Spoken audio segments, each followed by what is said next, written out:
Christina, in Excel 2010, we have a lot of great options for saving our files, so I'd like to show those to you if Okay, you don't great. mind. Let's go back to the Backstage view. All right. And notice you click on the File tab to go to Backstage. And we have Save and Save As. And of course, if we want to do anything as far as changing the file name or the file type or where it's saved, we're going to go to Save As. So let's click on Save As. Okay.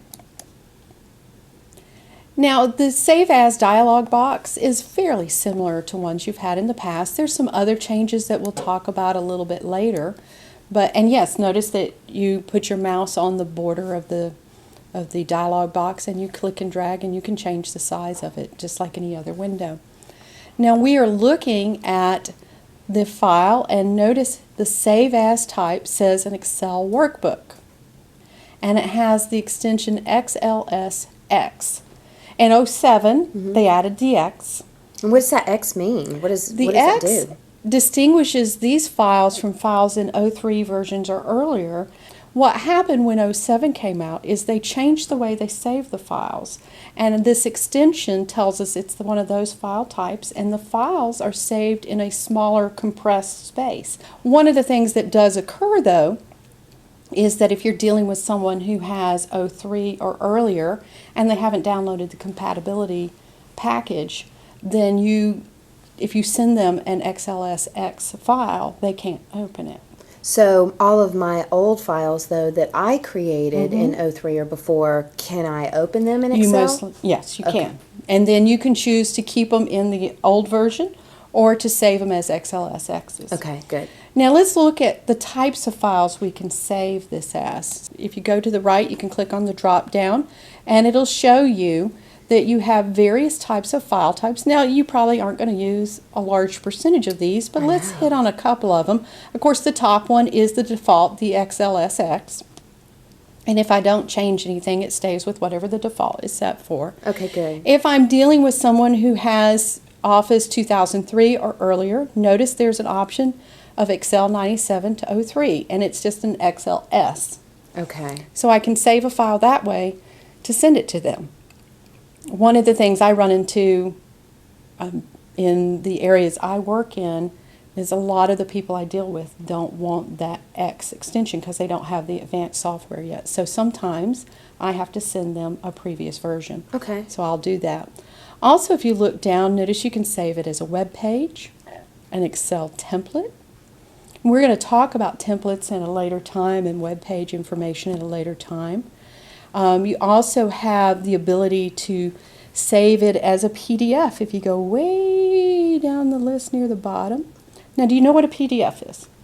Well, I know that I have Acrobat Reader on my computer, and so sometimes when I open up a file that has .pdf on the end, I can read it in that. Right. PDF is a file type that allows you basically to take a snapshot of the file and send it to people, and they can see it, but they can't go in and manipulate the data. If you take an Excel spreadsheet and save it as a PDF, they won't see your formulas or anything along those lines. They'll just see the final product that would print out. So that might be an option, especially if you have data in there that you don't want them manipulating or digging into or changing. Okay, that's great. And also, I have gotten that before because I didn't have the software that the other person had. Right. So that might, if they don't have Excel, then perhaps I could save it as a PDF now. That's Right. great. And you will occasionally run into some people who don't have it. So if you save it as a PDF, you can definitely send it to them. Good. So that is one of our options in our file Save As. What questions do you have about the Save As options? Well, it looks like there are a lot of options in here, and it's great that they explain what each one of these are for, so I know which one is the appropriate one to save my document as. Right. So all I do is hit this down arrow and then get this list, choose the appropriate one, and then it'll save it as that particular file type? Once you're ready to click the save, then it will be as that particular file type, yes. Okay, great. I think I got it. Okay, good. Well, let's go on and just click save. And then let's look. Okay, and this is just telling you because we already have this file name that it already exists, and do you want to take what we have and replace it? And we do. It's just saying, making sure you're not saving over something you didn't want to save over. Let's go back to Backstage View. How do we get to Backstage View? File? Right, we go to File. There are other things I can save with my file.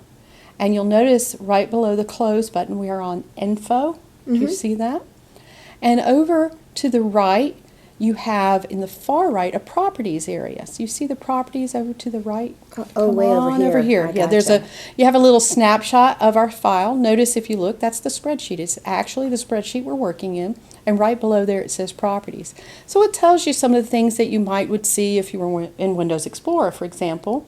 It tells you your file size and if there's a title, or you can add tags now and things along those lines. Notice if you put your mouse over Add a Tag, you have the I-beam. What does that tell you can do here? Oh, well, you taught me this earlier. That means I can type. Right, you can click there and type. And you know, we're in the world of tags now. You go on the internet and things are tagged. If you read blogs, you might go over to the tags to try to find tags on particular topics.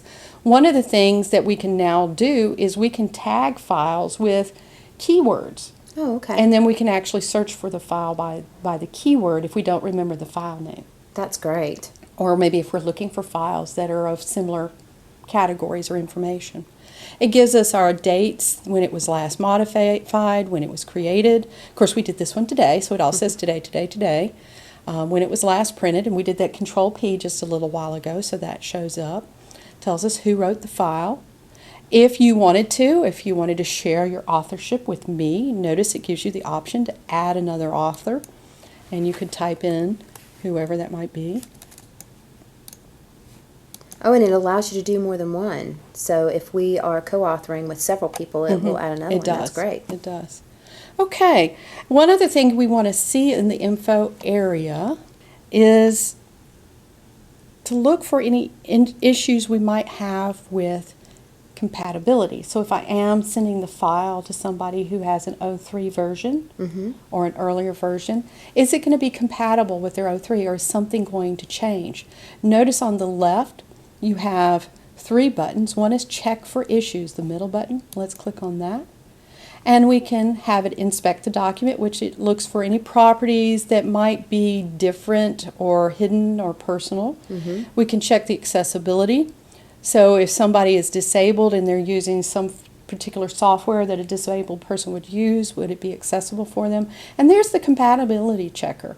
And what that's going to do, for example, we have fonts that maybe aren't in older versions. Oh, okay. We have formulas that are slightly different in this version. They have revamped some of the formulas. So it's going to let you know what issues there would be. And you can go on and click on Check Compatibility if you like. Let's see what's in there. And it says that there aren't any issues. So we're good. All right. And I just click on OK? You just click on OK. All right, so we're back in the Backstage view, and one other thing I would like you to look at is options. If you go down to the next to last item on the list. There we go.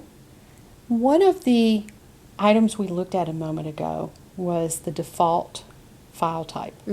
Excel workbook with an xlsx. Oh, that's right.